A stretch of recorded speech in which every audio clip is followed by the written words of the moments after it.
Karena waktu sudah menunjukkan pukul 10 lebih 6, saya mohon izin untuk memulai acara kita pada pagi hari ini ya teman-teman.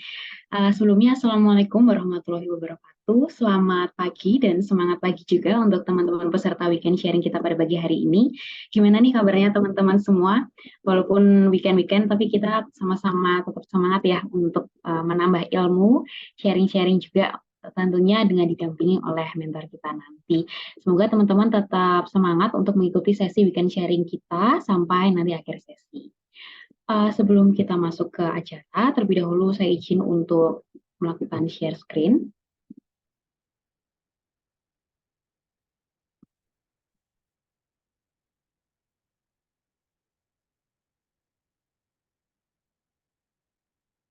Oke, mohon maaf sebentar.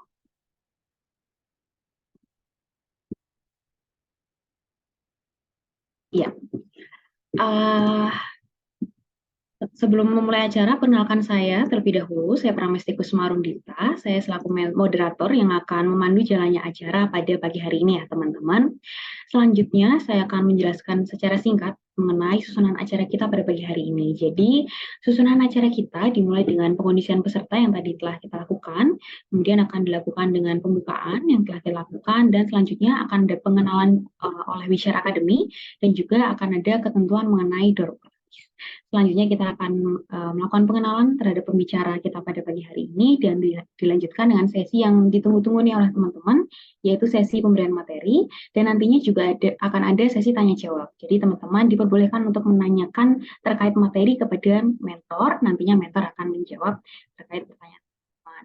Dan terakhir akan kita jelaskan mengenai pemberian sertifikat, dan tentunya di akhir nanti akan ada dokumentasi dan juga penutup acara. Ya, mungkin kita lanjutkan ke sesi selanjutnya. Akan ada video yang akan saya putar.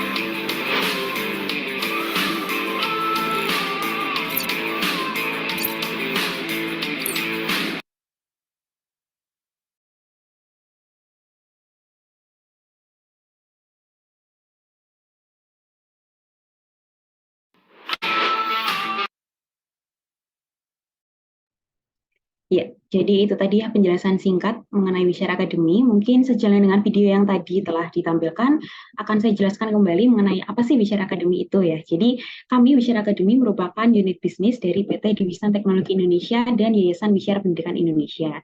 Jadi kami bergerak khususnya pada bidang pendidikan dan pelatihan terkait dengan IT.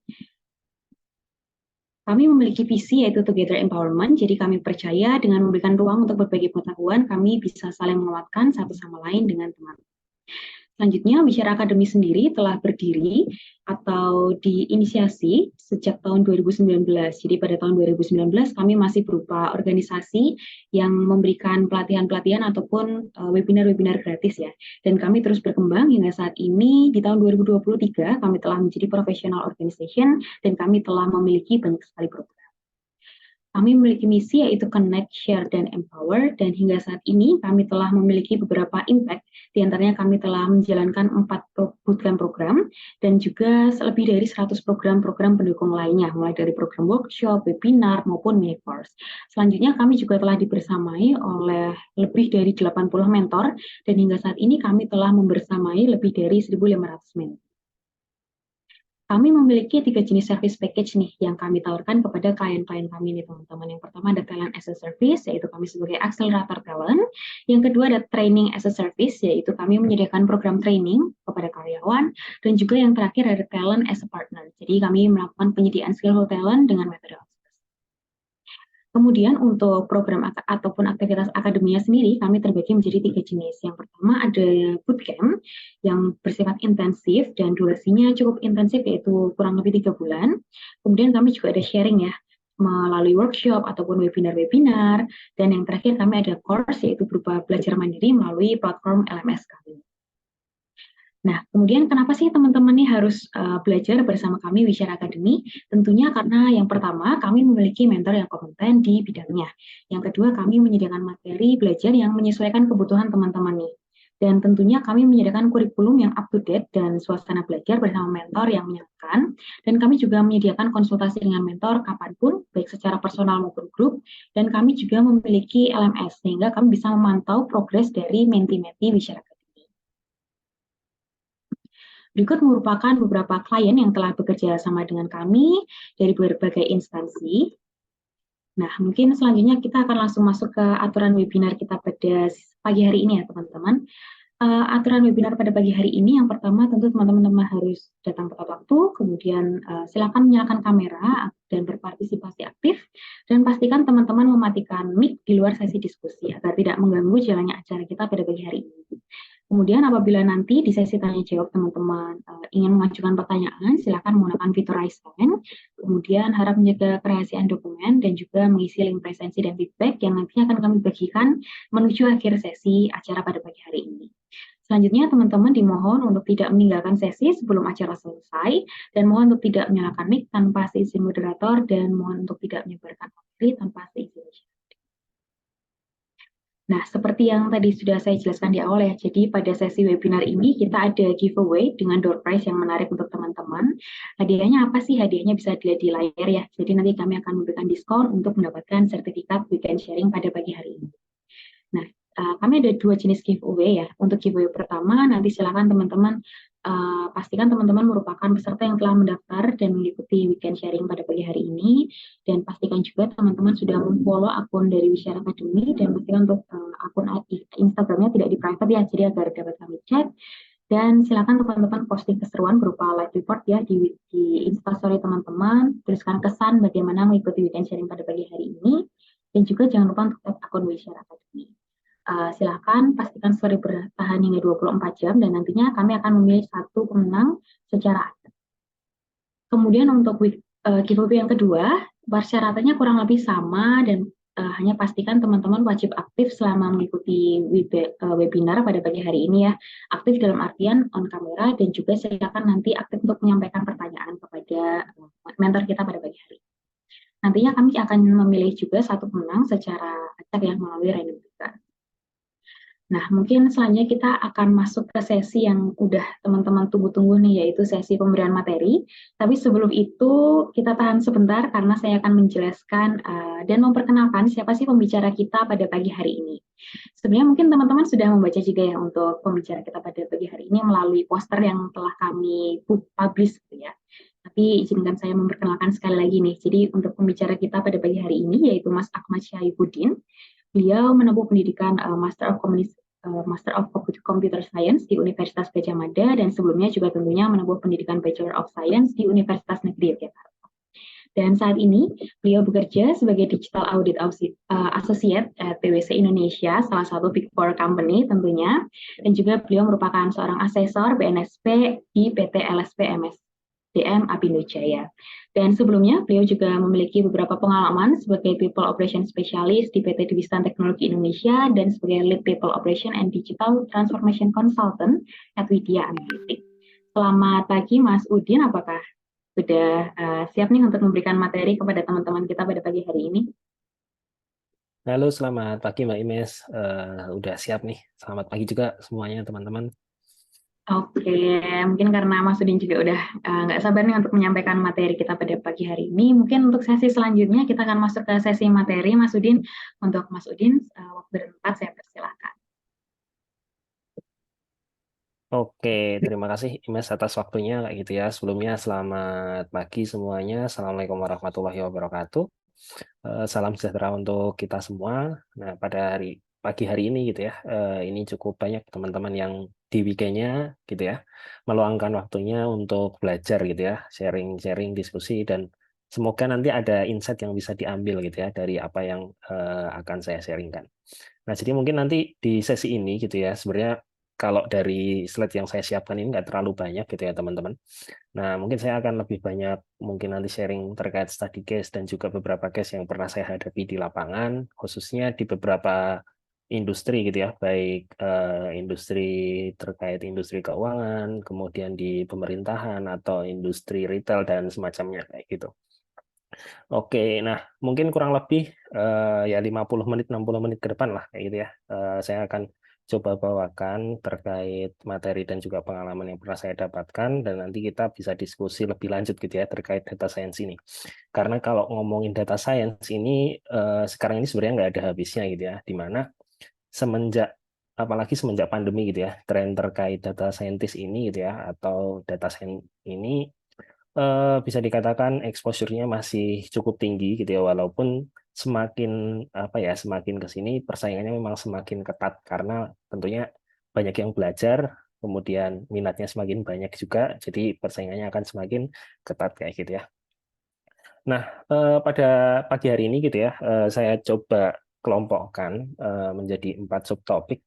Yang pertama dari dasarnya dulu gitu ya, apa itu data science, kemudian kita nanti akan masuk beberapa case tadi data science di industri, kemudian perkembangan teknologi dari data science ini sendiri seperti apa gitu ya, dan juga tentunya peluang karir.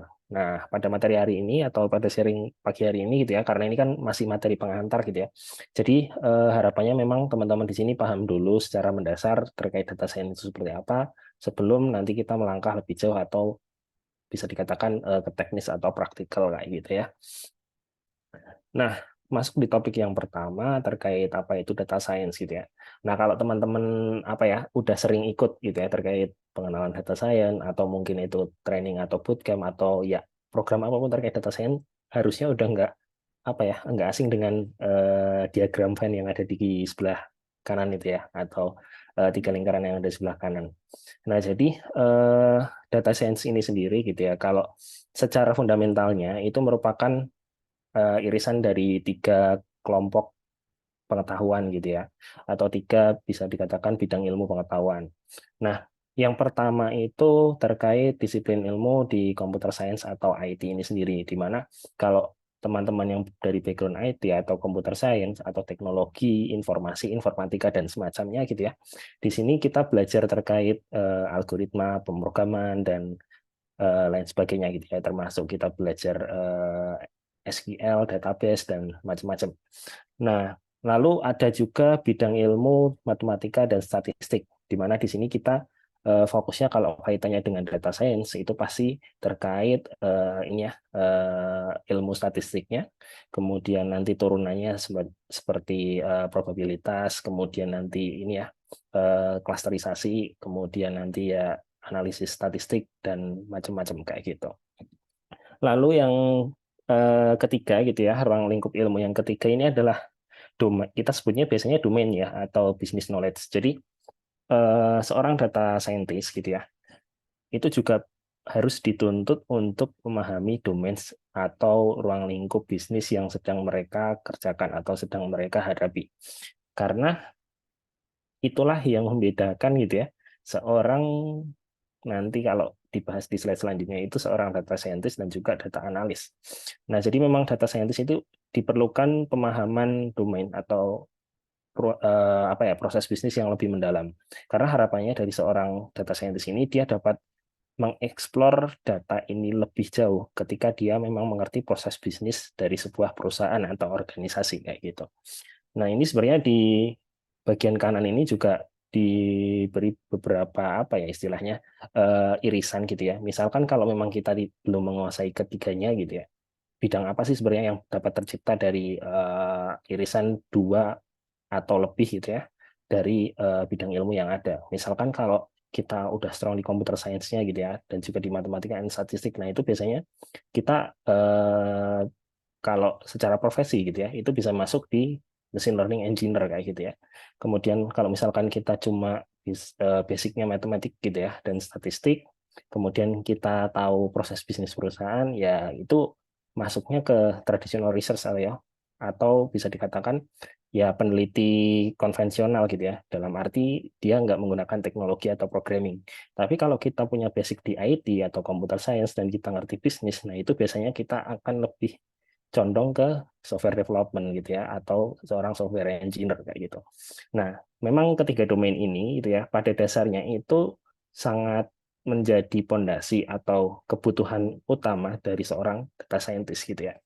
Nah, selain itu juga apa ya, kalau kita berbicara terkait domain pengetahuan gitu ya, atau ruang lingkup pengetahuan, eh, data science ini juga istilahnya profesi yang memang menjadi apa ya, yang paling banyak diminati ya, sesuai informasi saya di awal tadi, apalagi memang semenjak pandemi, bahkan cukup banyak gitu ya nggak cukup banyak tapi banyak banget gitu ya, eh, ibaratnya pihak penyelenggara entah itu bootcamp, training dan lain-lain, yang mereka juga menyediakan pelatihan yang dapat diakses nggak hanya dari mereka yang berbackground IT atau matematika atau statistik gitu ya. Jadi semua orang itu bisa belajar data science. Dan itu sebenarnya ada benernya juga kayak gitu ya.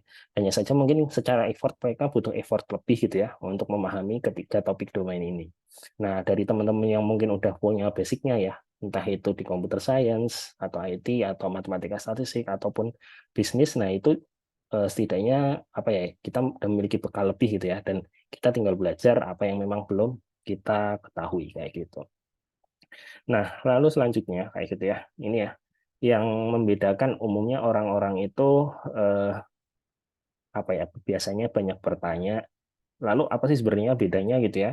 Data analis, data engineer, data scientist. Nah, nanti ada lagi misalkan kalau tadi ya kita lihat eh, sebentar. Nah, ada kayak machine learning, software development. Nah, sebenarnya kan profesi di IT itu ada banyak banget gitu ya. Tapi kalau yang kaitannya data secara umum itu ada data analis, data engineer, data scientist. Walaupun di lapangan sendiri kalau nanti teman-teman cari gitu ya, kemudian nanti ada risk analis, kemudian ada governance analis, ada cukup banyak gitu ya analis yang ada di lapangan. Tapi semua itu basicnya sama gitu ya. Kalau yang analis berarti ya rata-rata background-nya pasti data analis kayak gitu.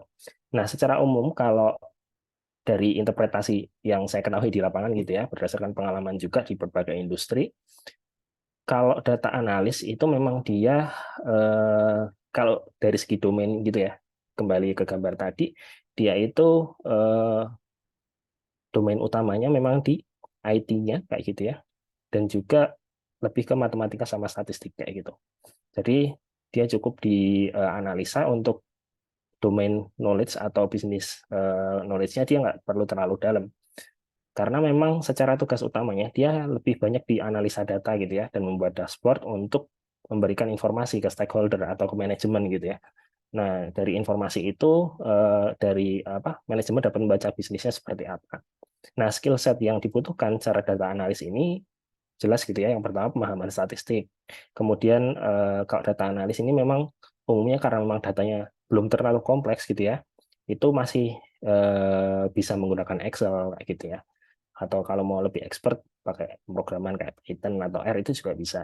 Kemudian kemampuan query SQL gitu ya, atau pengolahan basis data, dan juga penggunaan alat visualisasi data serta interpretasi hasil analisis gitu ya. Jadi interpretasi hasil analisis ini informasi apa sih gitu ya yang didapat dari sebuah kumpulan data kayak gitu. Kemudian kalau di data engineer ini sendiri gitu ya, sesuai ini ya namanya engineer gitu ya. Dia memang akan lebih banyak bermain di teknis, dan juga dia harus strong di IT atau di pemrogramannya. Tapi fokusnya bedanya dengan data scientist, dia bisa dikatakan itu apa ya? Kalau di proses pengolahan data, dia itu berada di paling depan.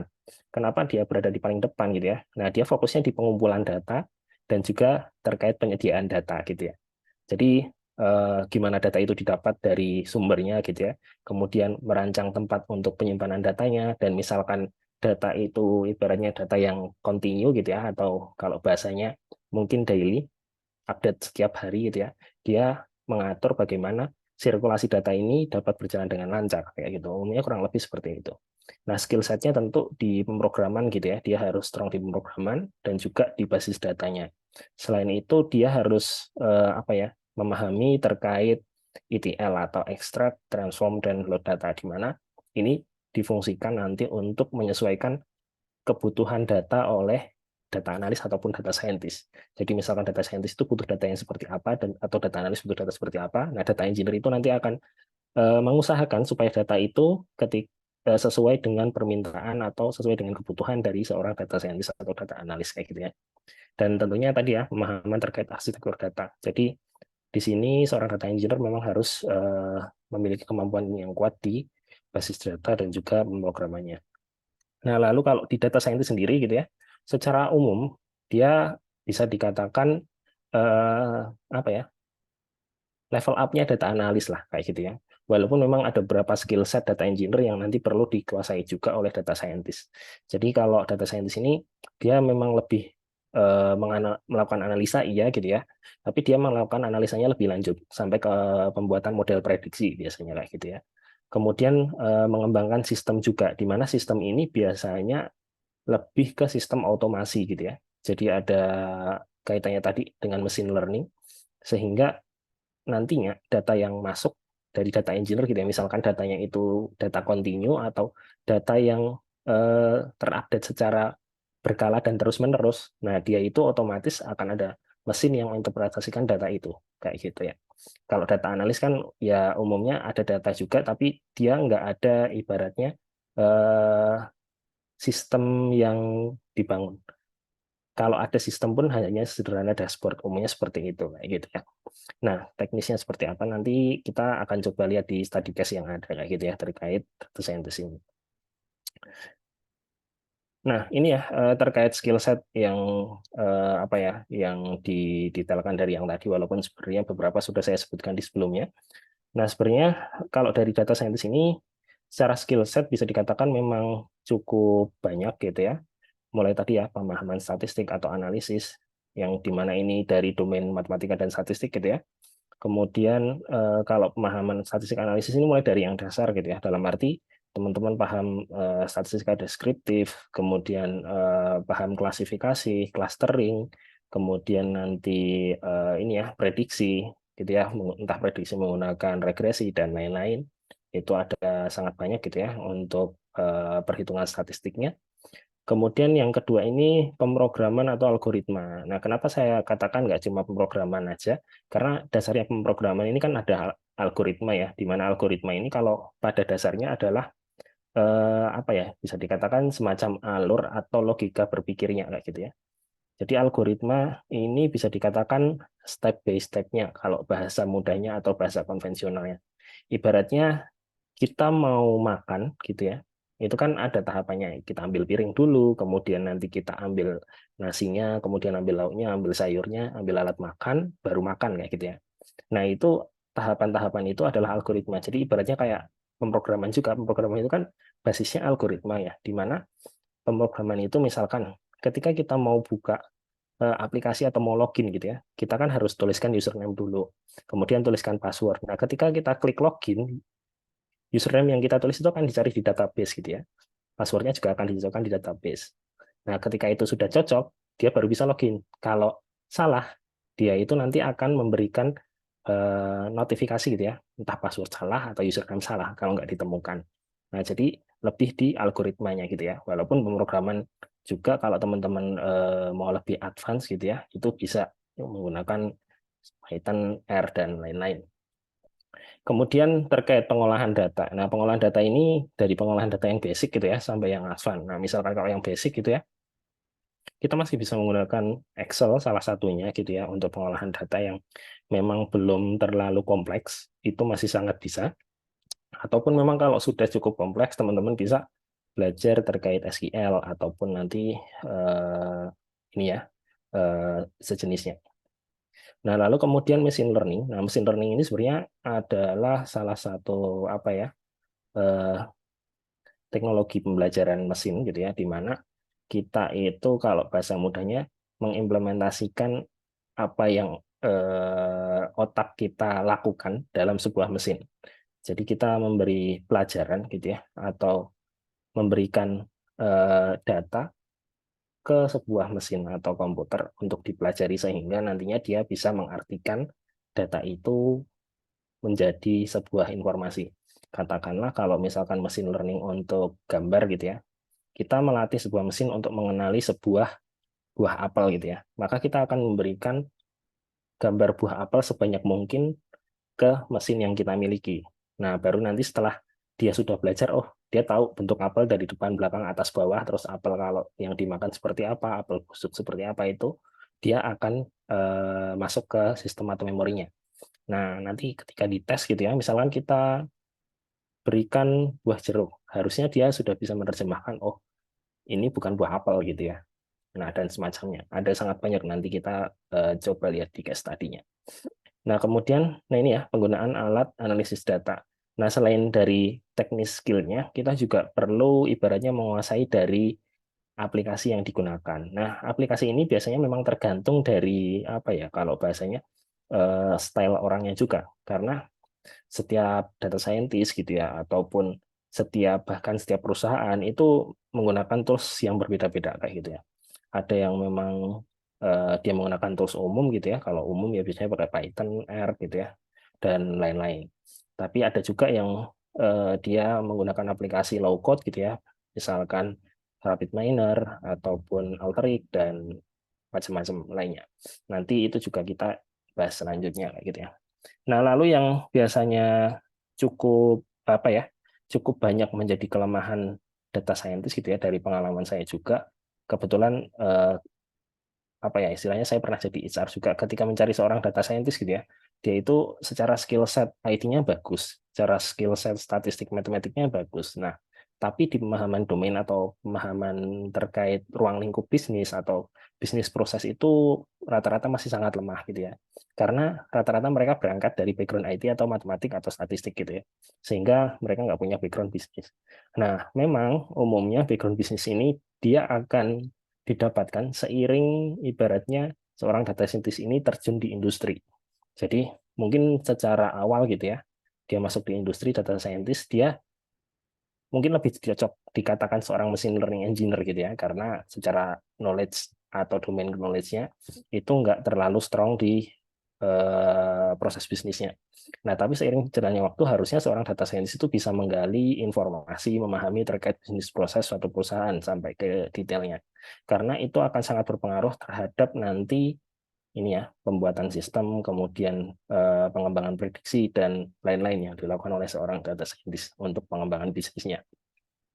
Dan yang terakhir gitu ya, yang ini sangat sering apa ya, sangat sering jadi PR untuk seorang data scientist, nggak hanya seorang data scientist gitu ya, hampir seluruh engineer itu adalah terkait public speaking atau storytelling, di mana kalau kita tahu gitu ya, mau sehebat apapun kita gitu ya, baik dari skill set, pengalaman, pemahaman terkait domain atau ini ya pengetahuan proses bisnis, kalau kita nggak bisa cerita ke orang lain gitu ya, informasi yang kita tahu itu ya nggak akan kemana-mana gitu ya. Jadi ya ibaratnya sama aja.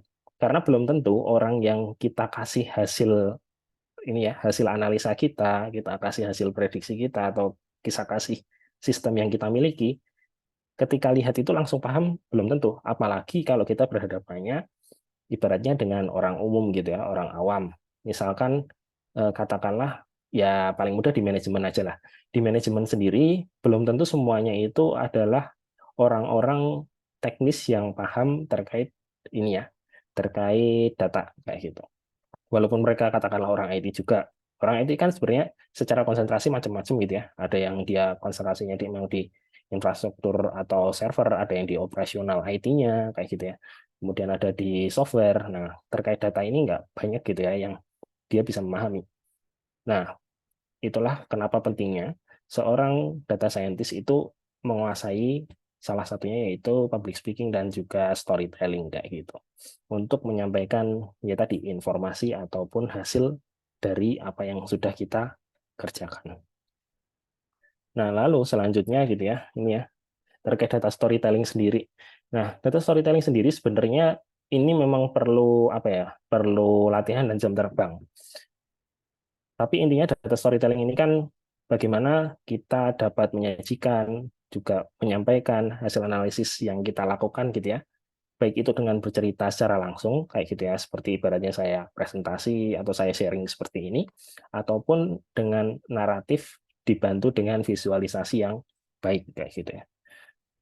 Nah, pemilihan apa ya?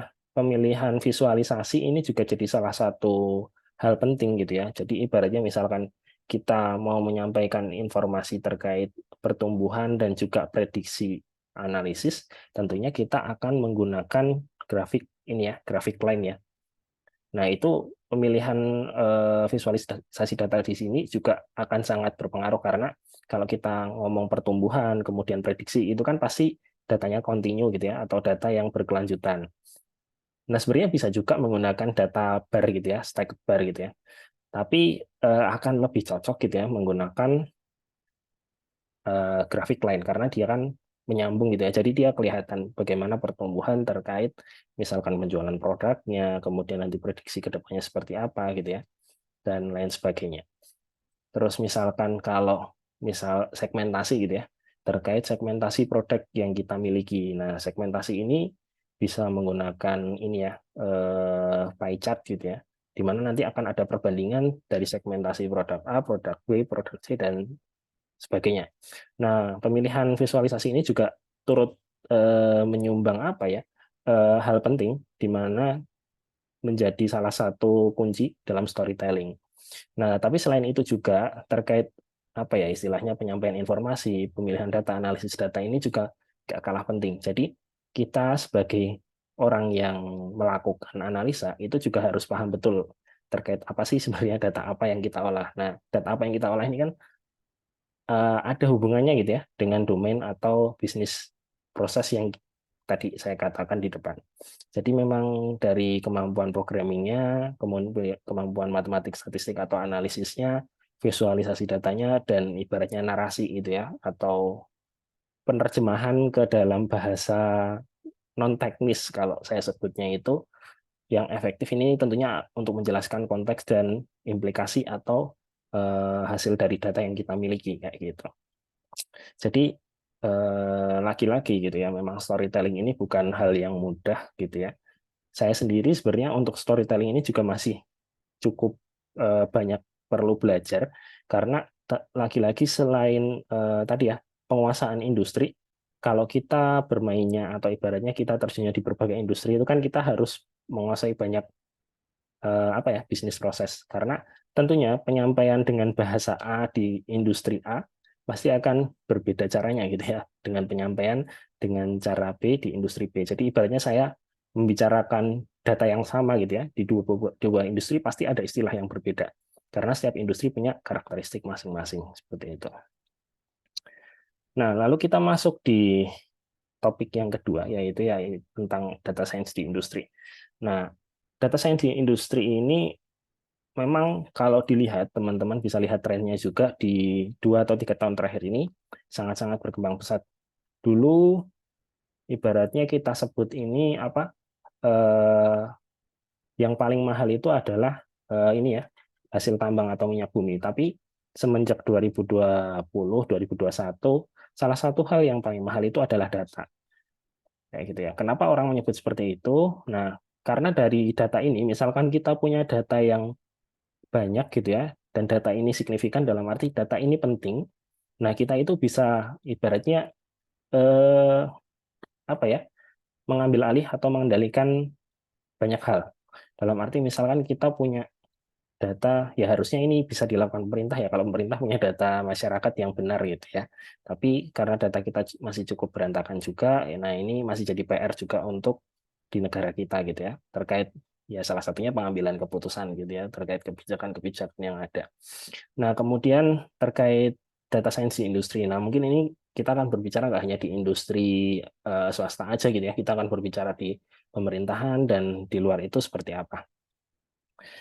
Nah, berbicara tentang data science di industri, tentunya data ini ketika dioptimalkan dengan baik itu akan sangat memberikan banyak manfaat gitu ya, khususnya ke organisasi atau ke bisnis.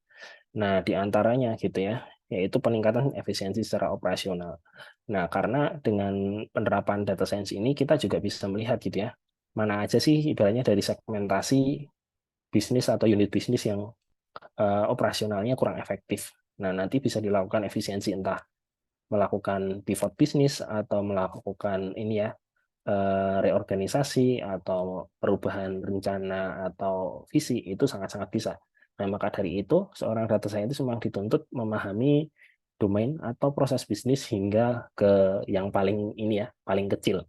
Karena dia secara aspek itu akan sangat mempengaruhi whole of business itu ya, atau keseluruhan dari bisnis itu.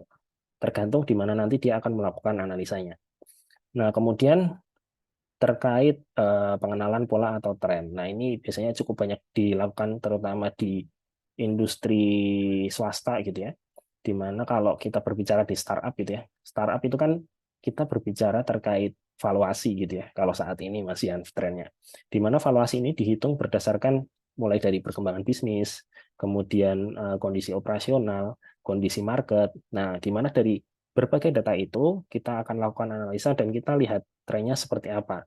Sehingga bisnis ini bisa diprediksi untuk 5 sampai 10 tahun ke depan seperti apa, atau ketika kita sudah tahu 5-10 tahun seperti apa, kita bisa buat rencana untuk 5 sampai 10 tahun ke depan. Jadi turunan dari pengenalan pola atau tren ini itu sebenarnya sangat banyak. Misalkan tren terkait data science ini sendiri gitu ya. Kalau kita research juga gitu ya. Nah, sebenarnya trennya itu cenderung dimulai tahun 2023 ini cukup tinggi, tapi peningkatannya itu udah sangat tipis gitu ya, berbeda di 2020-2021. Dia peningkatannya cukup signifikan. Nah, di mana pada akhirnya gitu ya, untuk di tahun-tahun akhir ini memang persaingan untuk data science ini menjadi lebih ketat daripada di 2020-2021 gitu ya. Kemudian yang ketiga, personalisasi dan pemasaran yang lebih baik. Nah, ini sebenarnya ada kaitannya gitu ya. Kalau teman-teman eh, bermain sosial media gitu ya, misalkan di TikTok atau di Instagram, kalau cek explore-nya, nah itu sebenarnya salah satu penerapan atau implementasi dari data science, di mana explore atau yang sering muncul itu adalah apa yang sudah dipersonalisasikan dengan usernya atau kita sebagai pengguna. Dan itu diambil dari berbagai data aktivitas yang ada di smartphone kita gitu ya. Jadi misalnya kita sering searching topik A, kemudian kita sering ngobrol suatu topik A. Nah, itu biasanya nanti langsung muncul. Nah, itu salah satu implementasi dari data science di industries gitu ya. Dan yang keempat gitu ya, yang sering dilakukan juga terutama ini biasanya di industri finansial gitu ya, nggak hanya di perbankan tapi bisa jadi di asuransi, di apapun industri terkait financial services, itu adalah deteksi penipuan atau sebenarnya masuknya ke fraud analysis gitu ya. Ini masih sangat sering digunakan di mana ini bisa digunakan sebagai salah satu cara mengantisipasi gitu ya. Misalkan kaitannya dengan pinjol. Ngomongin pinjol lagi gitu ya. Nah, pinjol ini kadang mereka juga ibaratnya melakukan analisa ketika mau memberikan pinjaman. Maka dari itu, ketika kita mengajukan pinjaman dengan orang lain mengajukan pinjaman, plafon yang didapatkan itu pasti berbeda, gitu ya. Kemudian kalau dari analisanya ya, orang yang mau bayar atau enggak itu bisa di-track juga berdasarkan data keuangan yang dimiliki gitu ya. Nah, maka dari itu kenapa data keuangan kita gitu ya, itu semuanya wajib dilaporkan di BI gitu ya. Nah, sebenarnya data kita di BI itu juga dianalisa gitu ya. Kalau saya dapat cerita dari teman saya yang di BI, ya orang BI itu sebenarnya kalau pengen tahu data kita ya bisa-bisa aja gitu ya. Tapi kan tergantung dari mereka kebutuhan datanya itu diolahnya dari secara apa ya, secara prosedur atau secara perintah itu untuk apa kayak gitu. Dan lain-lain. Ini beberapa contoh aja manfaat dari data science di industri. Karena kalau dijabarkan sebenarnya itu sangat banyak gitu ya, tergantung nanti case study-nya seperti apa. Nah, selanjutnya, nah ini saya coba kelompokkan beberapa apa ya istilahnya beberapa sektor yang bisa diimplementasikan data science. Tapi bukan berarti gitu ya, sektor yang nggak ada di sini itu nggak bisa. Jadi sebenarnya data science itu bisa diimplementasikan di berbagai sektor. Tergantung nanti bagaimana secara apa ya, secara SDM dan infrastrukturnya itu bisa siap apa enggak kayak gitu ya. Nah, yang pertama terkait kesehatan. Nah, kesehatan ini bisa digunakan untuk diagnostik medis, kemudian manajemen pasien dan penelitian obat-obatan. Nah, salah satunya gitu ya, kalau kesehatan ini yang kalau teman-teman cukup mengikuti perkembangan itu adalah Ginos gitu ya. Nah, jadi Ginos itu merupakan salah satu implementasi dari data science dan juga apa ya istilahnya eh, gabungan dengan IoT gitu ya. Jadi penggunaan sensor dan analisa untuk menentukan bahwa orang ini terkena COVID atau enggak. Nah, waktu itu kan waktu pandemi itu cukup banyak digunakan, bahkan digunakan di berbagai tempat ini ya, fasilitas umum kayak di stasiun, di bandara. Nah, itu sebenarnya salah satu implementasi data science di mana dia itu apa ya, kalau dari sistem yang dibangun oleh seorang ini ya data scientist-nya, dia akan memprediksi orang berdasarkan kandungan atau istilahnya apa ya kalau bahasa ininya. Ya intinya kandungan yang ada di nafas orang tertentu menggunakan sensor. Nah, datanya itu didapatkan dari sensor kayak gitu ya. Nah, dia akan menginterpretasikan orang ini apakah orang ini COVID atau enggak kayak gitu ya. Itu salah satu implementasi yang bisa kita lihat kalau dari kesehatan yang paling umum. Nah, yang lebih teknis lagi atau yang lebih medis lagi itu sudah cukup banyak beberapa riset yang dilakukan gitu ya, baik di beberapa perguruan tinggi ataupun di rumah sakit untuk pengimplementasian kesehatan kayak gitu. Lalu kalau di keuangan, nah di keuangan sendiri, kalau dari beberapa pengalaman saya yang saya lakukan itu yang mulai dari analisis risiko ini ya, kemudian nanti deteksi penipuan dan pengelolaan portofolio. Nah, jadi kalau analisis risiko ini lebih ke bagaimana kita pada akhirnya mengecek dari sebuah ini ya, sebuah data di sistem dengan data aktual gitu ya. Nah, di Indonesia sendiri itu kan memang belum bisa apa ya istilahnya seluruh proses itu terdigitalisasi secara penuh. Pasti masih ada beberapa proses yang konvensional kayak gitu ya. Nah, di sini kita bisa melakukan prediksi bagaimana proses digital dan proses konvensional itu data yang dihasilkan itu cocok atau sama itu juga bisa dianalisa gitu ya.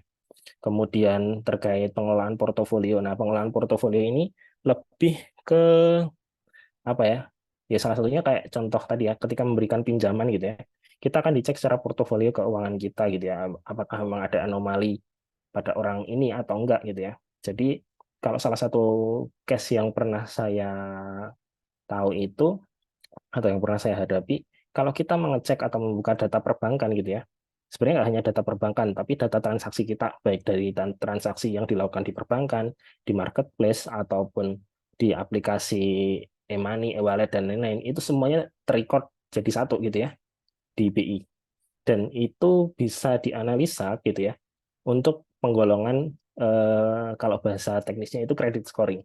Jadi kita bisa menentukan apakah orang ini dia masuk di kolektibilitas 1, kolektibilitas 2, 3, 4, dan 5. Nah, kolektibilitas ini berdasarkan dia apakah memang ada tunggakan gitu ya kalau dia pakai pay letter atau pakai kartu kredit atau pakai pinjaman dan lain-lain. Itu sangat bisa kayak gitu ya. Sehingga nantinya akan berpengaruh. Kalau kita tahu pengaruhnya pasti ke BI checking gitu ya atau ke pinjaman plafon-plafon pinjaman di pinjaman online itu akan sangat berpengaruh. Nah, terus selanjutnya kalau di e-commerce, nah ini yang sehari-hari seharusnya kita temui juga gitu ya. Nah, di e-commerce ini saya juga dulu pernah ikut mengembangkan di salah satu itu diimplementasi dalam e-commerce dan sistem POS gitu ya atau sistem kasir di mana rekomendasi produk ini biasanya digunakan untuk upselling kayak gitu ya. Nah, rekomendasi produk ini umumnya memang ada kaitannya dengan histori produk yang pernah kita beli sebelumnya. Jadi sistem yang kita kembangkan itu dia akan mempelajari gitu ya aktivitas yang kita lakukan baik aktivitas masukin ke keranjang, aktivitas mencari produk gitu ya atau aktivitas check out yang sering kita lakukan. Oh, orang ini seringnya beli produk apa sih? Katakanlah sering beli gadget gitu ya.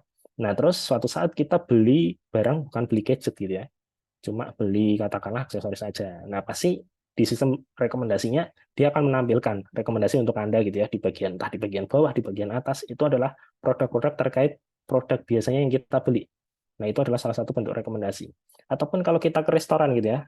Biasanya restoran kalau yang dia udah punya sistem rekomendasi gitu ya, biasanya mereka akan menyimpan entah nama kita atau nomor telepon kita atau apapun untuk sistem mereka supaya bisa terrecord dan itu bisa digunakan. Salah satunya katakanlah saya sering ke kafe. Ke kafe saya belinya seringnya americano gitu ya. Saya sering beli americano terus tiba-tiba saya beli coffee latte gitu ya. Nah, lalu kasirnya di notifikasi kasir akan muncul rekomendasi. Orang ini biasanya beli americano, coba ditawarkan. Nah, lalu Kak mau tambah americanonya? Nah, kalau orang itu, oh iya, saya biasanya americano saya boleh deh Kak tambah satu. Nah, itu salah satu contoh rekomendasi yang dibuat oleh seorang data scientist gitu ya. Kemudian analisis kualitas, kemudian tadi ya personalisasi pengalaman pelanggan kayak gitu. Jadi termasuk personalisasi produk-produk yang sering kita cari gitu ya. Itu merupakan salah satu teknologi yang diciptakan oleh seorang data scientist. Nah, lalu kalau di manufaktur, kita berbicara di manufaktur itu memang dia akan lebih banyak di peningkatan efisiensi gitu ya. Jadi peningkatan efisiensi itu lebih banyak di analisa internal bisnisnya. Ataupun misalkan kalau manufaktur kita berbicara terkait prediktif analitik gitu ya, kita melihat proyeksi penjualan katakannya untuk 1 tahun ke depan seperti apa gitu ya. Dan itu nanti bisa di apa ya, dikaitkan atau di apa ya, dimaksimalkan terkait untuk implementasi atau alokasi manpower atau alokasi produksi yang seharusnya berjalan supaya dia bisa memenuhi dari penjualan yang sudah diprediksikan tadi. Dan juga terkait quality control. Nah, quality control ini nanti bisa menggunakan ini ya, salah satu yang pernah saya coba kembangkan dengan tim itu di image processing. Jadi ada salah satu perusahaan manufaktur di mana biasanya untuk kontrol kualitas atau ini ya QC quality control itu dia akan dilihat fisiknya. Nah, menggunakan computer vision itu sebenarnya bisa di-capture dengan webcam dan dia akan mendeteksi misalkan ada crack kecil gitu ya atau ada hal yang memang nggak biasa dan itu nanti akan langsung memberikan notifikasi alarm dan itu secara interpretasi harusnya lebih akurat daripada manusia. Kadang manusia itu kan ya interpretasi manusia itu belum ibaratnya belum 100% objektif ya karena kadang dia bisa lalai dengan banyak faktor. Tapi kalau dia pakai sistem seharusnya akurasinya dia lebih tinggi. Kayak gitu ya kalau di manufaktur. Nah, lalu kalau di pemerintahan ini ya. Nah, dari pemerintahan sendiri yang udah pernah saya kerjakan dengan tim itu salah satunya itu terkait apa ya program yang ada di Kemendikbud gitu ya.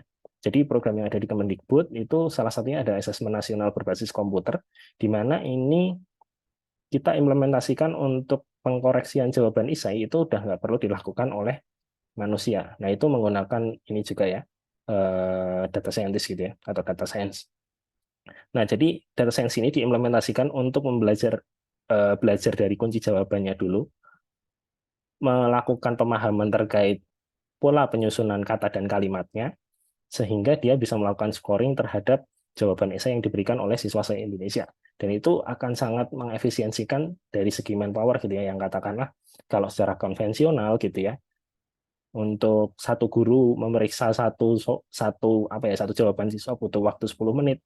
Nah, itu data seluruh Indonesia itu bisa dikerjakan atau bisa di-scoring kurang lebih dalam waktu 1 minggu. Itu data satu Indonesia kayak gitu ya. Dan itu cukup menyiapkan satu mesin aja gitu ya, atau satu server untuk melakukannya. Nah, itu salah satu contoh di pemerintahan atau dalam arti di kementerian. Nah, di pemerintahan pun sebenarnya juga ada gitu ya, di beberapa pemerintah daerah yang sudah melakukan ini. Jadi untuk memberikan atau mengeluarkan kebijakan, mereka melakukan analisa gitu ya terkait kondisi sosial ekonomi masyarakatnya dan lain sebagainya. Jadi sebenarnya ini sangat banyak gitu ya implementasi data science di industri sendiri. Nah, lalu yang ketiga, kita masuk di perkembangan teknologi. Jadi di perkembangan teknologi ini sendiri, nanti lebih banyak terkait kira-kira tools apa aja ya yang bisa digunakan gitu ya. Khususnya kalau kita mau belajar di data science ini sendiri. Nah, yang pertama gitu ya, kalau secara umum ada banyak gitu ya alat yang digunakan, alat atau aplikasi untuk seorang data scientist baik mengumpulkan, mengelola, menganalisa, dan memvisualisasikan serta mengembangkan model machine learning. Nah, kalau yang umum gitu ya, kalau teman-teman IT pasti dia pakai Python gitu ya. Ada juga yang pakai R, kemudian pakai SQL untuk di basis datanya. Kemudian kalau yang sudah apa ya ibaratnya sudah masuk ke ranah big data atau dalam arti data yang diolah itu udah sangat besar itu dia akan beralih ke apa Hadoop. Nah, Hadoop ini sebenarnya ya kurang lebih basis data juga, hanya saja dia umumnya digunakan untuk mengolah basis data yang memang sudah besar gitu ya.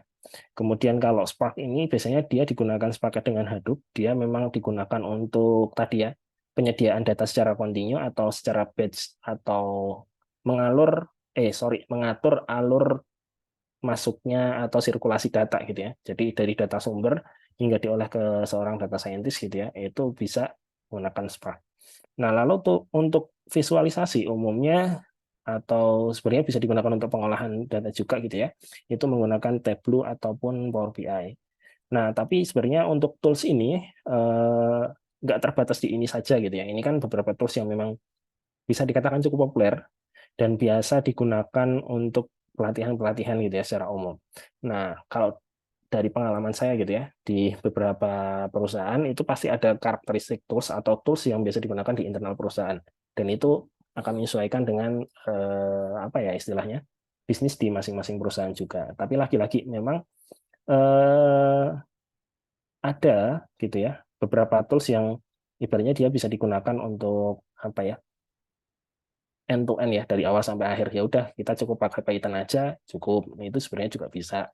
Atau misalkan mau pakai Tableau atau Power BI aja bisa selama memang tidak ada limitasi dari aspek datanya ya dan juga aspek yang akan kita analisa. Itu bisa menggunakan dari salah satu. Tapi biasanya dari beberapa aplikasi ini memang akan saling melengkapi kayak gitu ya. Baik dari aplikasi programmingnya, basis datanya ataupun visualisasinya kayak gitu. Nah, selanjutnya ini ya yang cukup ngetren juga akhir-akhir ini gitu ya. Nah, ini kabar baiknya adalah perkembangan teknologi data science ini apa ya? Makin lama itu akan makin ramah pada orang-orang yang ingin belajar namun tidak memiliki background IT kayak gitu ya. Nah, di mana saat ini cukup banyak teknologi low code. Jadi sebutannya teknologi low code di mana dia lebih banyak mengandalkan visual gitu ya daripada teks programmingnya gitu ya atau command programmingnya. Nah, jadi ini merupakan salah satu pendekatan dalam pengembangan solusi data science yang memungkinkan pengguna dengan tadi ya sedikit catatan pelatar belakang pemrograman untuk mendalami dan memanfaatkan alat-alat atau platform yang ada untuk melakukan analisis data, mengembangkan model machine learning, dan buat aplikasi data tanpa harus memahami programming. Tapi konsepnya tetap sama gitu ya. Secara algoritma kita harus tahu karena ya step by step-nya kita harus paham dulu atau ibaratnya ya logikanya kita tahu harus dari mana ke mana kayak gitu ya. Nah, ini ada beberapa contoh beberapa aplikasi low code untuk data science gitu ya. Ada RapidMiner, kemudian ada ACL Analytics, kemudian ada NIME, kemudian ada Alteryx.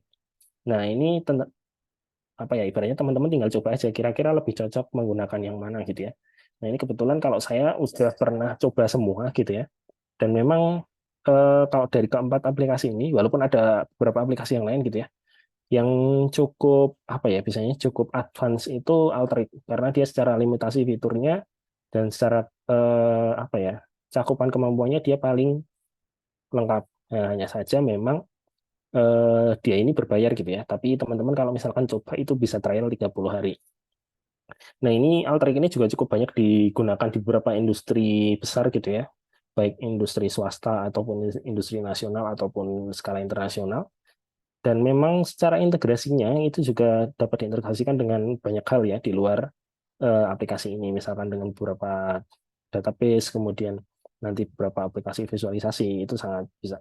Dan di sini juga bisa dilakukan otomasi ya, kayak gitu ya, otomasi untuk data science-nya ini sendiri. Nah, jadi untuk teman-teman yang memang dari kalangan non-IT gitu ya, atau nggak punya latar terkait pemrograman, atau kalau statistik itu wajib sih. Kalau di pemrograman itu bisa dibantu dengan low code. Tapi kalau statistik, kemudian pemahaman algoritma, itu teman-teman harusnya tetap bisa belajar. Nah, kalau terkait domain atau bisnis proses knowledge gitu ya, itu nanti bisa dipelajari seiring dengan jalannya waktu teman-teman terjun di lapangan atau ibaratnya menghadapi study case di lapangan gitu ya atau terjun langsung. Nah, kemudian yang selanjutnya ini ya, selain itu selain berkembangnya data science seiring berjalannya waktu juga beberapa teknologi juga berkembang gitu ya. Dan ini bisa di apa ya dikembangkan atau next step-nya atau dikaitkan dengan data science sendiri. Yang pertama tadi ya sudah saya sempat singgung yaitu big data. Di mana kalau kita berbicara big data itu kan ada konsep 3V gitu ya. Ada volume, velocity, dan variety. Di mana melibatkan tadi ya volume yang memang sudah besar, kecepatan data yang sangat cepat, dan keragaman data yang berbagai macam. Nah, ini sebenarnya konsep big data ini ada yang 3V, ada 6V, macam-macam. Tapi minimal sebenarnya 3V ini dia udah masuk di kriteria big data. Dan ketika kita sudah bermain dengan big data, bisa-bisanya kita akan pakai tadi ya, pakai Hadoop atau Spark untuk pengolahan datanya. Karena datanya itu besar, kemudian kecepatan flow datanya sangat cepat gitu ya, dan juga datanya bermacam-macam. Nah, salah satu contoh mungkin terkait big data yang paling mudah adalah sosial media gitu ya.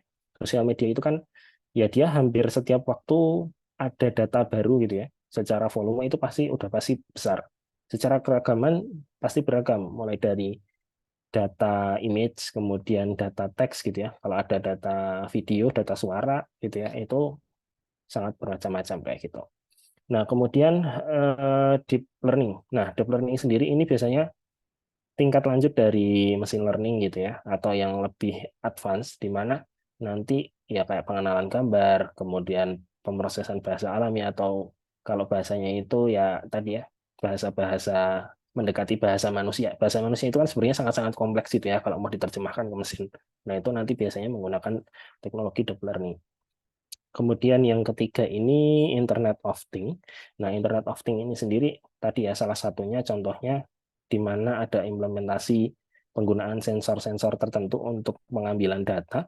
Jadi penggunaan data dari perangkat yang terhubung untuk analisa dan pengambilan keputusan. Nah, umumnya ini digunakan untuk di lapangan gitu ya. Contohnya kayak tadi di Ginos dia untuk menangkap data atau mengambil data nafas gitu ya. Kandungan apa aja sih sebenarnya yang ada di nafas manusia. Kemudian kalau di pengalaman saya juga itu misalkan apa ya, saya melakukan audit terhadap suatu apa ya, suatu entitas lah, dalam arti misalkan gas alam A atau gas alam B.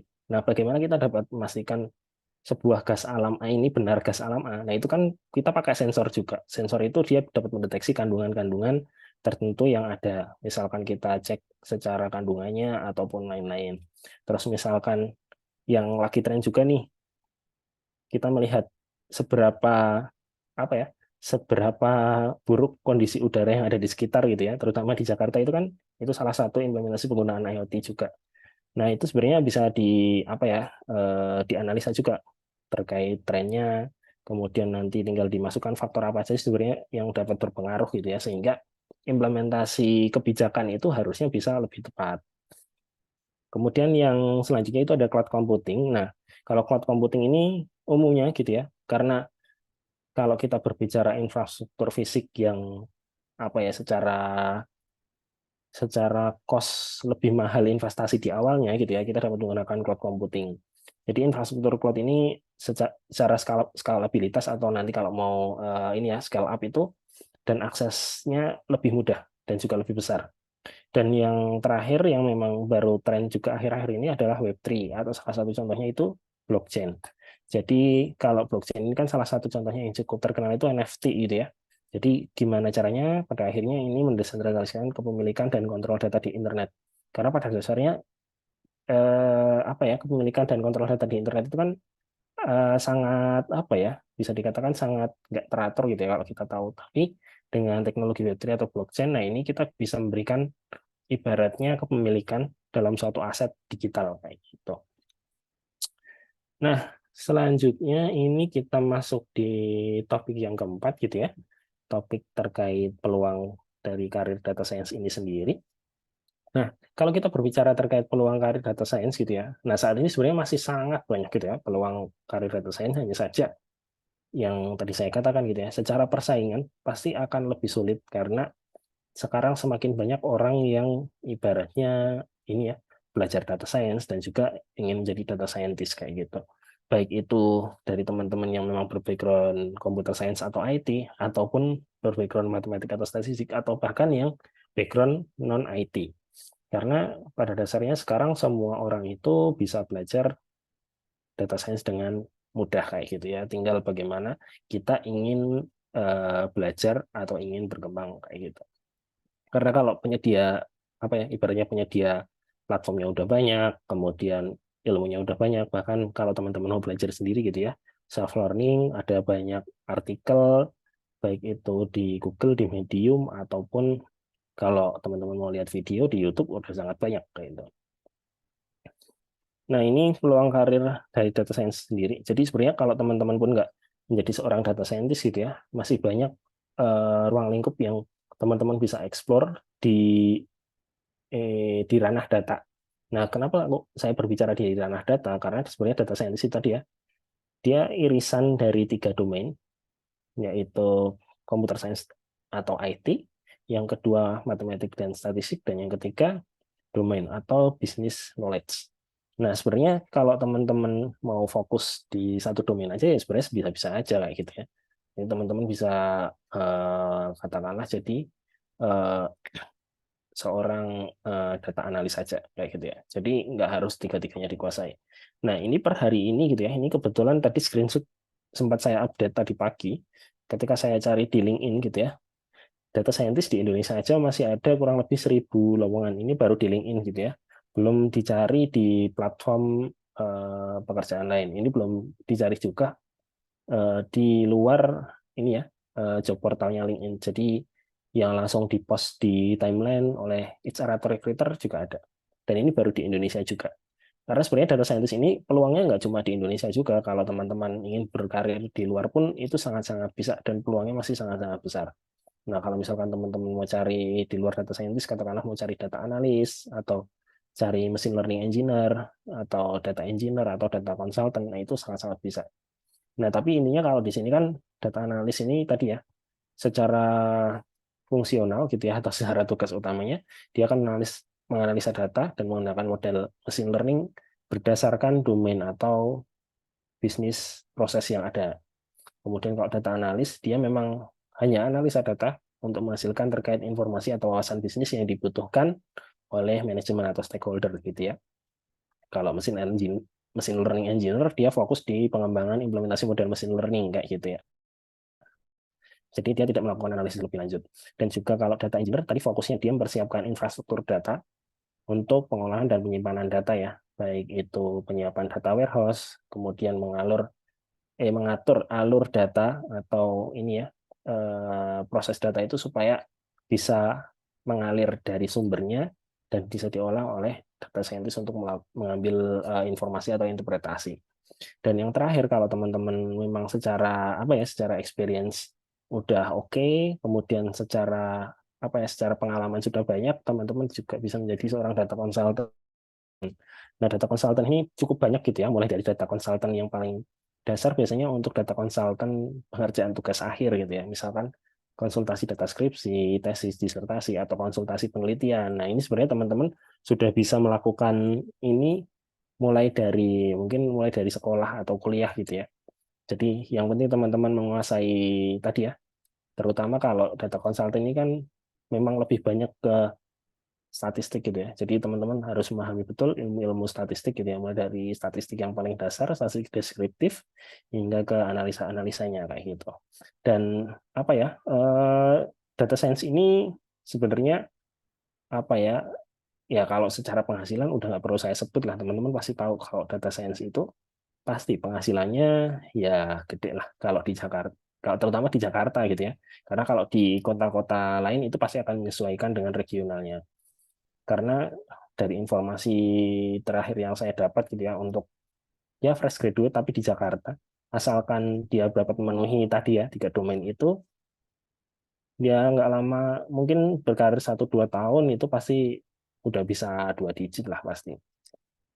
Itu ini ya cerita yang saya dapatkan dari teman-teman saya kayak gitu. Jadi kalau teman-teman memang menjadi seorang data scientist yang memang bisa menguasai dari 3 domain itu, baik dari aspek programmingnya, kemudian ada aspek analisa data atau statistiknya, dan juga dari aspek domain atau business knowledge-nya, nah itu akan sangat powerful sebagai data scientist. Tapi kalau misalkan karena terkendala mungkin, oh saya masih sekolah, masih fresh graduate gitu ya, belum ada pengalaman di industri, jadi saya masih minus di domain atau di bisnis prosesnya gitu ya, baru bisa ngerti di programmingnya sama di statistiknya, ya nggak apa-apa, itu nanti seiring berjalannya waktu pasti teman-teman akan ini ya, akan bertambah pengetahuannya.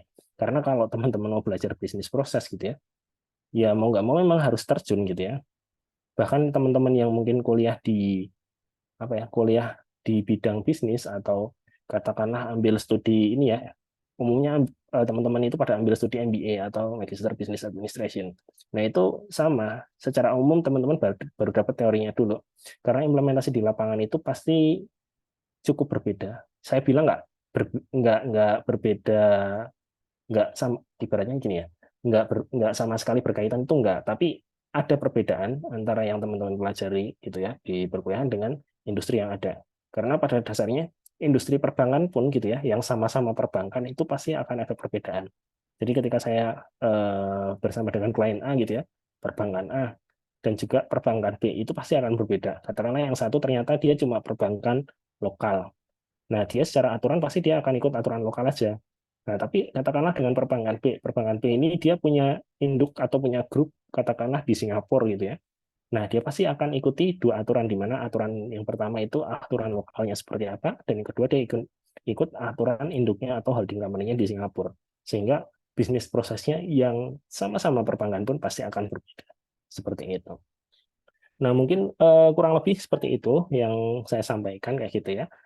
Semoga dapat bermanfaat untuk teman-teman. Silahkan kalau nanti ada yang mau ditanyakan atau ada didiskusikan. Waktu dan tempat saya kembalikan ke Mbak Ines. Oke, terima kasih banyak Mas Udin ya atas sharing-sharing materi dan juga pengalamannya. Sebenarnya kita udah mendapatkan insight banyak banget ya hari ini dari mulai tadi fundamental data science ya, jadi apa itu data science, kemudian perbedaan data science, data analis dan data engineer. Kemudian kita juga belajar data science di berbagai industri ya, dan juga tentunya perkembangan teknologi dari data science, teknologi-teknologi baru apa aja nih yang digunakan.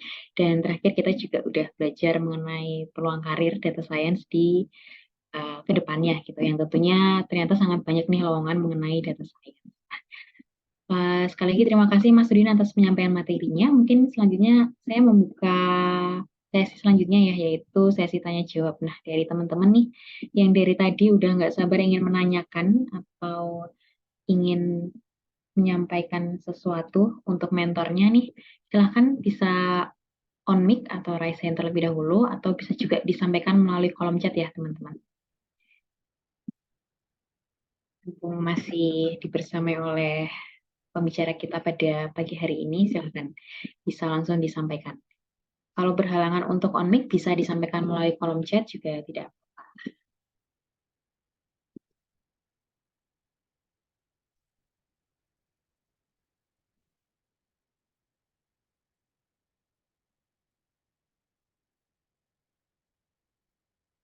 Karena teman-teman apakah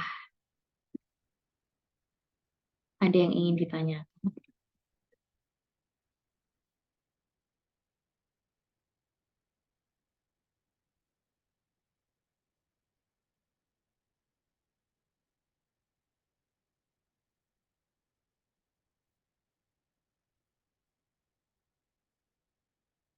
Oke, ini Mas Rizky Hermawan, kebetulan raise hand. Silahkan Mas Rizky bisa langsung on mic untuk menyampaikan pertanyaannya.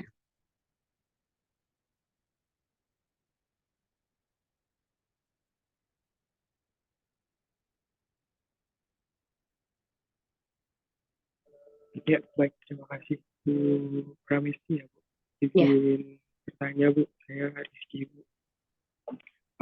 Mau nanya berkaitan dengan proses data scientist sendiri kan, in general kan nantinya kan bakal jadi cloud data dan kita bisa ambil suatu keputusan based on dari data-data record yang ada sekarang ya, Bu.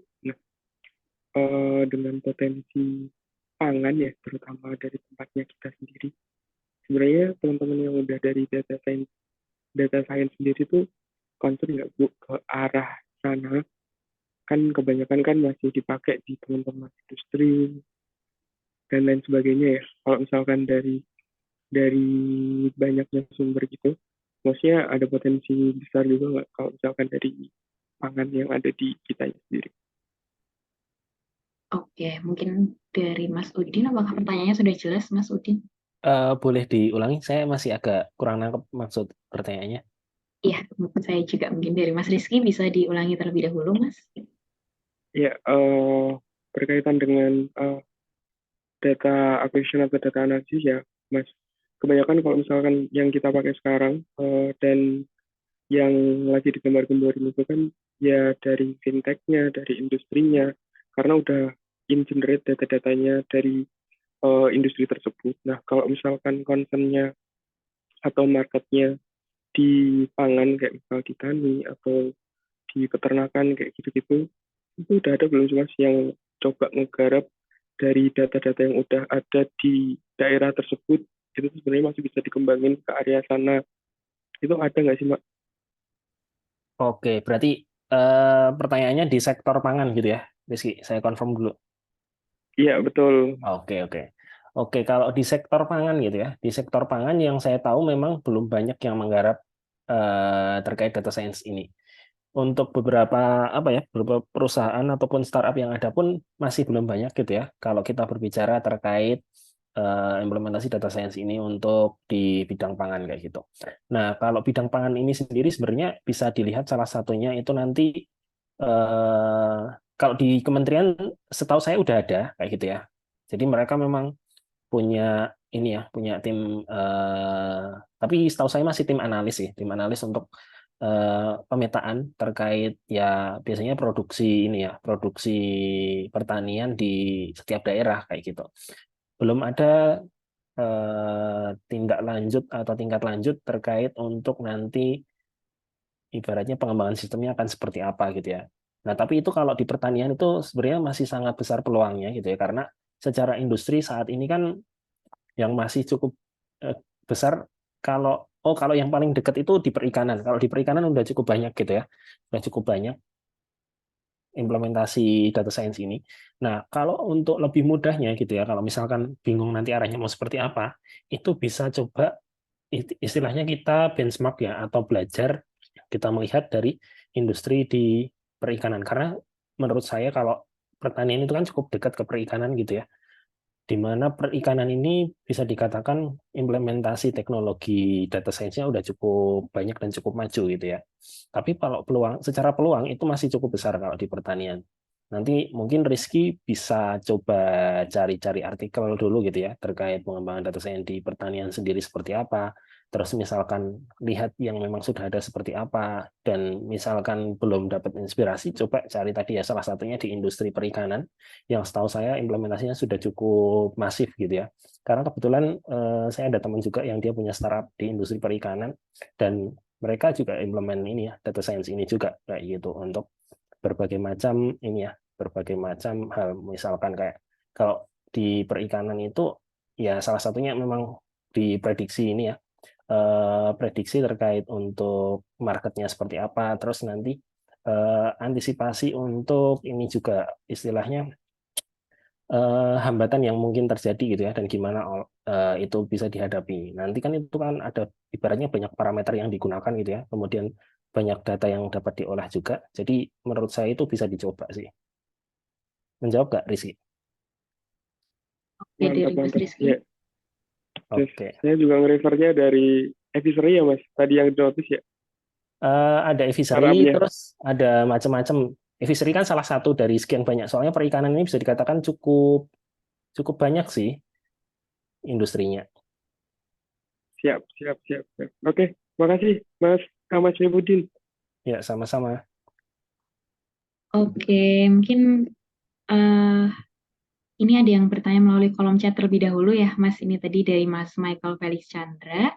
Jadi selamat pagi, Pak. Saya Felix mau bertanya mengenai pengalaman Bapak di data science. Ini tentang pengalaman nih. Jadi dalam data science, selain menganalisa dan menemukan solusi atas suatu permasalahan, apa pengalaman yang dapat dibagikan agar orang-orang nih yang baru mau terjun ke dalam data science ini dapat mengikuti perkembangan.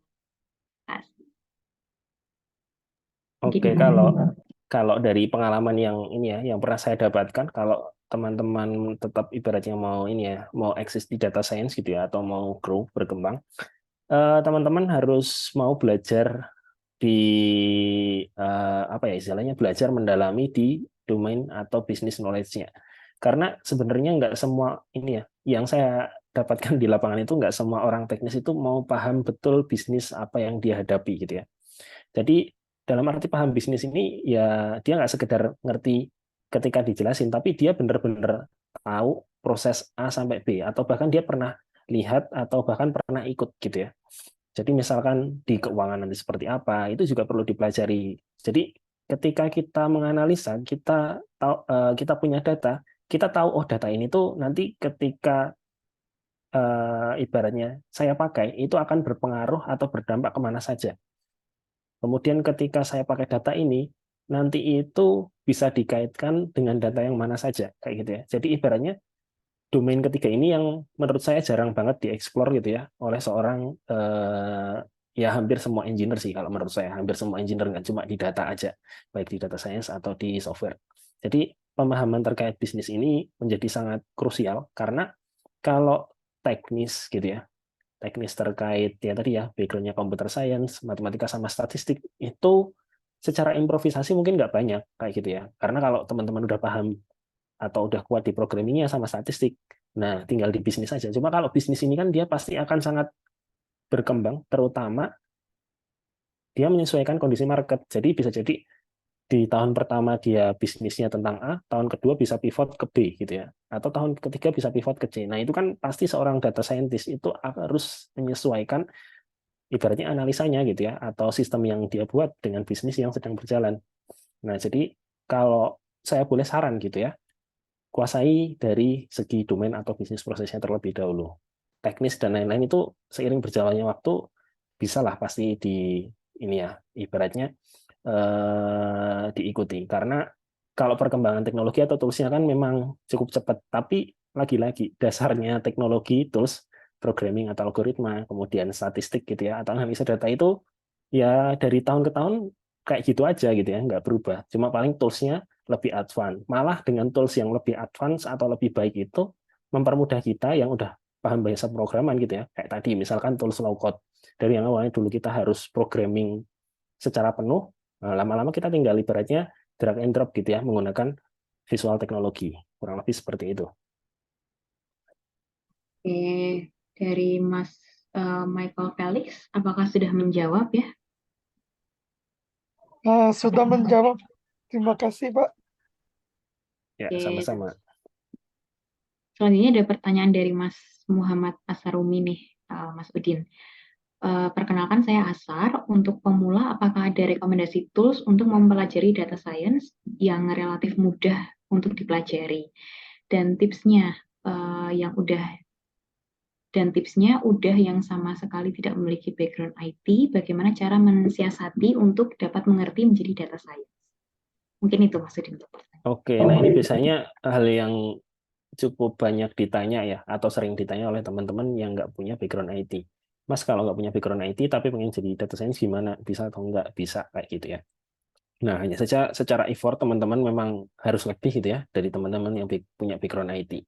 Karena kalau background IT keuntungannya adalah dia setidaknya udah paham konsep algoritma dan juga pengolahan data analisis statistik gitu ya. Nah, setidaknya teman-teman ini ya, sepengetahuan saya gitu ya, karena kebetulan saya pernah ngajar juga jadi dosen. Setahu saya di semua universitas, di semua program studi, baik sosial humaniora ataupun saintek, itu pasti diajari statistik. Baik statistik itu, biasanya statistik dasar sih, karena itu nanti digunakan setidaknya satu kali kalau teman-teman pakai penelitian kuantitatif, itu pasti kepakai. Nah, setidaknya udah ada bekal itu. Nah, caranya gimana kalau bukan background IT? Yaitu, ketika belajar statistik, teman-teman harus benar-benar bisa menguasai itu dulu. Karena itu salah satu dasar tadi ya, kalau kita lihat dari 3 domainnya. Nah, setelah menguasai statistik, nah, tahapan selanjutnya, teman-teman bisa belajar algoritma. Kenapa saya nggak sarankan langsung belajar pemrograman gitu ya, atau bikin query, atau bikin coding gitu ya. Yang penting dasarnya itu di algoritma. Jadi algoritma ini kan adalah kalau bahasanya dia menjelaskan gimana sih caranya gitu ya, atau gimana tahapannya, step by step-nya. Logika di programming itu bisa berjalan. Dasarnya itu di algoritma. Jadi teman-teman pahami dulu dasar algoritma. Baru nanti kalau misalkan mau masuk di programming, masuk aja programming tapi yang mendasar. Nah, saran saya adalah untuk teman-teman yang non IT daripada mungkin nanti apa ya mengalami kesulitan atau bingung gitu ya terkait programmingnya, teman-teman bisa gunakan tadi ya aplikasi yang low code. Jadi aplikasi yang memang berbasis visual untuk analisis data. Contohnya tadi ada RapidMiner, kemudian ada R programming, kemudian ada ACL Analytics, kemudian juga ada Alteryx, dan juga ada anime gitu ya. Nah, teman-teman juga bisa pilih salah satu aja tools. Nah, itu untuk sumber belajarnya sendiri sebenarnya kalau teman-teman tipe belajar mandiri gitu ya, atau tipe yang lebih senang belajar secara mandiri, bisa baca artikel-artikel itu udah cukup banyak gitu ya. Teman-teman bisa cari mulai di Medium ataupun di YouTube kalau mau lihat yang video, ataupun kalau teman-teman butuh ibaratnya butuh mentor atau orang yang ngajarin, nah silakan coba cari bootcamp ataupun pelatihan-pelatihan yang ada gitu ya. Nah itu nanti tinggal disesuaikan aja stylenya. Oh aku lebih suka belajar mandiri, lebih nyaman belajar mandiri, atau aku belajar harus ditemenin nih supaya nanti kalau tanya-tanya ada yang jawab kayak gitu ya. Tapi kalau yang aku saranin itu ya, ya tadi teman-teman statistik pasti udah pernah belajar, kuasain itu dulu. Baru nanti kalau misalkan yang non IT belajar pakai yang low code. Tapi belajar algoritma terlebih dahulu supaya bisa memahami logika atau ini ya alur berpikir dari sebuah sistem. Kemudian nanti misalkan udah bisa dua itu, nah baru belajar bisnis atau domain knowledge-nya tadi ya. Misalkan teman-teman belajar terkait bisnis di perbankan gitu ya. Di perbankan itu ada apa aja sih? Karena nanti akan berkaitan dengan data yang teman-teman olah gitu ya. Jadi ketika menginterpretasikan data, teman-teman juga harus tahu, oh data ini didapatkan dari bagian keuangan.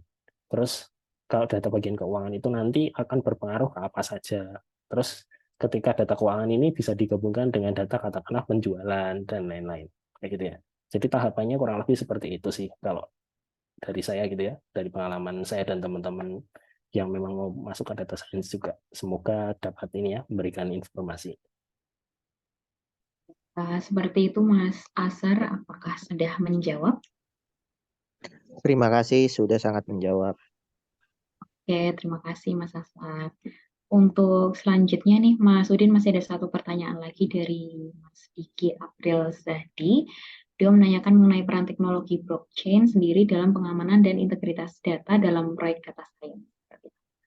Oke, nah ini sebenarnya apa ya, bisa dikatakan pertanyaan yang cukup apa ya, cukup menarik gitu ya, di mana kalau kita melihat teknologi blockchain ini kan kalau di Indonesia gitu ya, secara aturan masih belum apa ya, katakanlah belum diatur.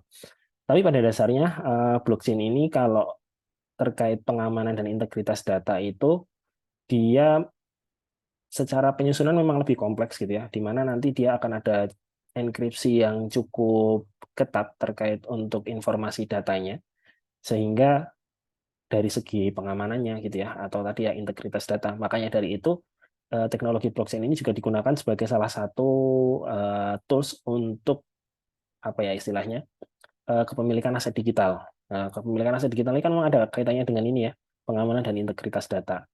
Nah, walaupun pada dasarnya gitu ya, terkait pengamanan gitu ya teknologi aja yang buat manusia gitu ya, pasti ada kelemahan. Tapi setidaknya dengan perkembangan teknologi yang ada terus-menerus gitu ya, itu akan memperkecil celah-celah itu kayak gitu ya. Karena kalau kita berbicara terkait pengamanan gitu ya, nggak ada sistem yang aman gitu ya teman-teman. Karena keamanan sistem itu kalau kita berbicara ini kaitannya jadi kita berbicara cyber security gitu ya. Cyber security kan dari tiga faktor gitu ya. Ada people, proses, dan teknologi. Nah, kita harus ibaratnya edukasi atau kasih awareness ke people-nya, kemudian kita juga harus kontrol dari segi prosesnya, dan kita juga harus amankan dari segi teknologinya kayak gitu ya. Jadi blockchain ini sebenarnya salah satu tools gitu ya atau teknologi di mana kita bisa gunakan kaitannya tadi ya dengan pengamanan dan integritas data. Nah, kalau dengan proyek data science sendiri, kalau di Indonesia mungkin setahu saya belum ada gitu ya terkait data science sendiri, tapi salah satu implementasi data science sendiri itu paling mudah adalah di cryptocurrency gitu ya. Jadi di cryptocurrency untuk risetnya sendiri itu kebanyakan memang risetnya riset internal di company, gimana pada akhirnya sebuah perusahaan gitu ya, kalau ya contohlah yang cukup besar itu kan mungkin saya ambil salah satu contoh emiten itu Binance gitu ya. Nah Binance ini kan dia ngeluarin cryptocurrency itu. Nah di luar itu juga dia juga ngembangin bisnis lain gitu ya, dalam arti dia integrasikan ke bisnis aset mereka, misalkan integrasi pembayaran dengan kripto, kemudian akuisisi bisnis terkait aset apa ya itu, aset hospitality dan lain-lain. Nah, itu mereka sebenarnya mengimplementasikan proyek data science di dalamnya. Dalam arti mereka memprediksi bagaimana kondisi market di cryptocurrency, kemudian mereka integrasikan itu bagaimana mengembangkan entitas atau perusahaan Binance ini supaya mereka bisa ekspansi nggak hanya di cryptocurrency juga. Dan pada akhirnya mereka juga dapat ini ya, istilahnya investasi di berbagai macam aset digital kayak gitu. Ya, kalau kita berbicara apa ya, blockchain atau teknologi Web3 memang agak susah kita melihat secara fisiknya karena ya teknologi Web3 atau blockchain ini memang ya fully digital dan di Indonesia sendiri belum banyak diadopsi. Rata-rata memang masih di luar negeri. Sepengetahuan saya seperti itu ya, Mas Diki. Koreksinya nanti misalkan ada yang kurang. Atau kalau misalkan ada yang mau didiskusikan lebih lanjut, kayaknya nanti kita diskusi terpisah karena itu cukup panjang. Ya, kayak gitu Mas Diki, apakah sudah menjawab? Ya, sangat membantu, Pak. Oke, Terima kasih. terima kasih kembali. Mas Udin, ini ada satu pertanyaan tapi disampaikannya melalui DM ke saya nih kebetulan. Dari Oke. Mas Ihsan Kurniawan, jadi mau menanyakan Mas Udin, mau bertanya, kan Mas Udin sekarang sudah bekerja di perusahaan Big Four nih. Mungkin klien-kliennya juga dari perusahaan yang besar-besar. Nah, yang mau saya tanyakan, kalau misalnya ada UMKM yang ingin menggunakan atau menggunakan data science untuk menganalisa bisnisnya, itu apakah mungkin? Atau pada bidang apa yang bisa diterapkan data science pada UMKM? Oke, nah kalau berbicara ini ya, skop ruang lingkup implementasi data science sendiri dari industri besar atau industri kecil, sebenarnya hampir semua itu bisa diterapkan kayak gitu ya. Nah, hanya saja cost untuk investasinya kadangkala gitu ya, kadangkala itu cukup besar. Tapi itu nanti akan berdampak seiring berjalannya waktu atau ibaratnya ROI, return on investment-nya itu lebih cepat, dalam arti ya jadinya kita investasi awalnya besar tapi ke belakang dia akan menghemat dari banyak hal. Salah satunya tadi contohnya ya kayak efisiensi operasional bisnis kayak gitu ya. Nah, kalau kita berbicara ke sebenarnya data science bisa diterapkan di industri UMKM atau industri kecil nggak sih kayak gitu ya. Nah, itu sebenarnya bisa, tapi ya tadi secara investasi, kecuali itu perusahaan kita sendiri kayak gitu ya, nggak masalah. Misalkan kita mau coba analisa kasus atau analisa data, itu bisa juga. Nah, yang kedua adalah kadangkala problemnya kaitannya implementasi data science gitu ya. Kita ngomongin data science itu pasti ada kaitannya dengan data. Nah, seringkali dijumpai di lapangan gitu ya. Kalau saya melihat juga kebetulan saya mendampingi beberapa UMKM juga untuk ya adopsi teknologi digital yang sederhana gitu. Mereka ini terkait pengelolaan datanya masih belum diperhatikan kayak gitu ya. Karena UMKM ini kan rata-rata fokusnya ya udah mereka fokus di jualan aja. Nah, sedangkan salah satu komponen penting di data science itu adalah data. Nah, maka dari itu memang hanya apa ya? Ya bukan hanya, tapi kebanyakan saat ini itu perusahaan menengah ke atas saja yang mengimplementasikan data science karena mereka udah punya data. Nah, sebenarnya kalau teman-teman mau itu sangat-sangat bisa dengan syarat tadi ya ada datanya. Ya setidaknya data-data yang bisa di-obtain atau diambil dari teman-teman UMKM itu pasti yang pertama data penjualan gitu ya. Kemudian selain data penjualan, data pembelian kalau mereka beli bahan pokok, terus misalkan data pengiriman, data customer, dan apalagi ya, ya kurang lebih 4 data itulah. Nah, 4 data ini sebenarnya kalau diolah sebenarnya sudah cukup banyak memberikan ini ya informasi. Misalkan kita mau buat sistem rekomendasi terkait promo yang mau dibuat itu bisa. Kemudian nanti ibaratnya sistem prediksi kira-kira penjualan atau tren marketnya itu akan berkembang di daerah mana itu bisa. Nah, sebenarnya tergantung aja kita pengen buat sistem yang seperti apa gitu ya. Asalkan tadi ada datanya, kemudian kita paham terkait proses bisnis di organisasi atau di UMKM-nya ini, dan lain sebagainya. Jadi sebenarnya kalau batasan penerapan dari skala industri itu nggak ada. Cuma kadang tantangannya berbeda. Yaitu tadi kalau tantangannya kita berbicara di usaha yang memang masih kecil sampai menengah itu mereka secara data itu belum terlalu diperhatikan atau kalau bahasanya belum terlalu tersedia lah. Seperti itu, Mbak Ines. Oke, seperti itu Mas Iksan ya. Apakah sudah menjawab Mas Iksan?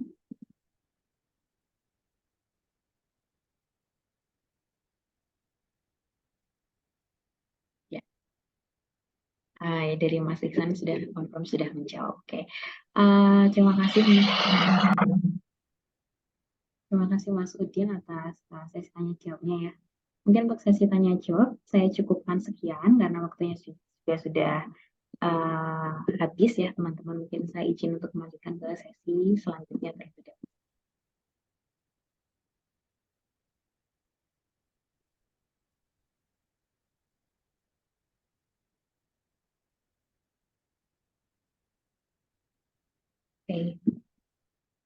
Oke, sebagai salah satu bentuk apresiasi kami ya kepada Mas Udin telah bersedia untuk melakukan sharing session pada pagi hari ini, telah bersedia untuk menjadi pembicara pada pagi hari ini. Berikut merupakan sertifikat sebagai pembicara di Weekend Sharing pengantar data science meraih peluang karir sebagai data scientist. Sekali lagi kami ucapkan terima kasih banyak Mas Udin atas kesediaannya ya untuk berbagi pengalaman bersama kami.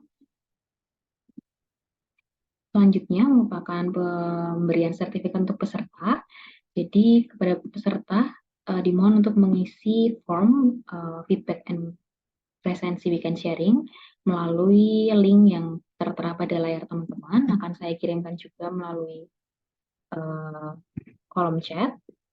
Silahkan bisa teman-teman isi untuk form feedback and presensinya. Nanti di akhir form akan ada pertanyaan terkait apakah teman-teman ingin berminat untuk mengakses materi dan sertifikat lebih lanjut atau tidak. Nanti apabila teman-teman berminat akan kami hubungi lebih lanjut, tapi apabila tidak berminat tidak akan kami hubungi lebih lanjut. Seperti itu ya teman-teman. Kemudian kita telah sampai di akhir acara kita pada pagi hari ini. Mohon kesediaan teman-teman untuk on kamera terlebih dahulu karena kita akan melakukan sesi dokumentasi sebagai bentuk dokumentasi kita pada acara pagi hari ini ya teman-teman. Silakan yang tidak ada kendala bisa melakukan on kamera.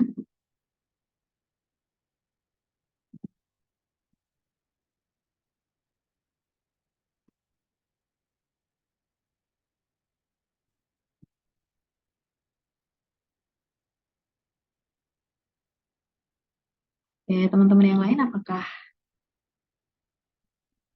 masih bisa on kamera?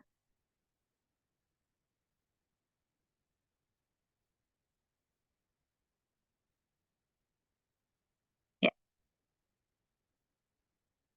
Oke, kalau gitu untuk sesi dokumentasinya akan saya mulai ya. 3, 2, 1. Sekali lagi, 1, 2, 3. Untuk slide yang kedua, 1, 2, 3. Sekali lagi, 1, 2, 3.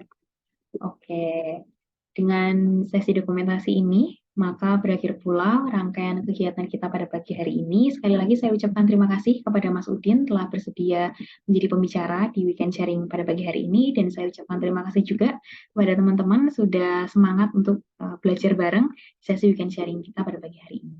Jangan lupa untuk mengisi presensi pada link form yang telah saya bagikan melalui kolom chat ya. Nanti apabila teman-teman tertarik untuk mendapatkan sertifikat dan juga materi, silakan bisa diisi lebih lanjut. Saya cukupkan sekian teman-teman. Sekali lagi terima kasih dan sampai jumpa di Weekend Sharing bulan depan. Terima kasih.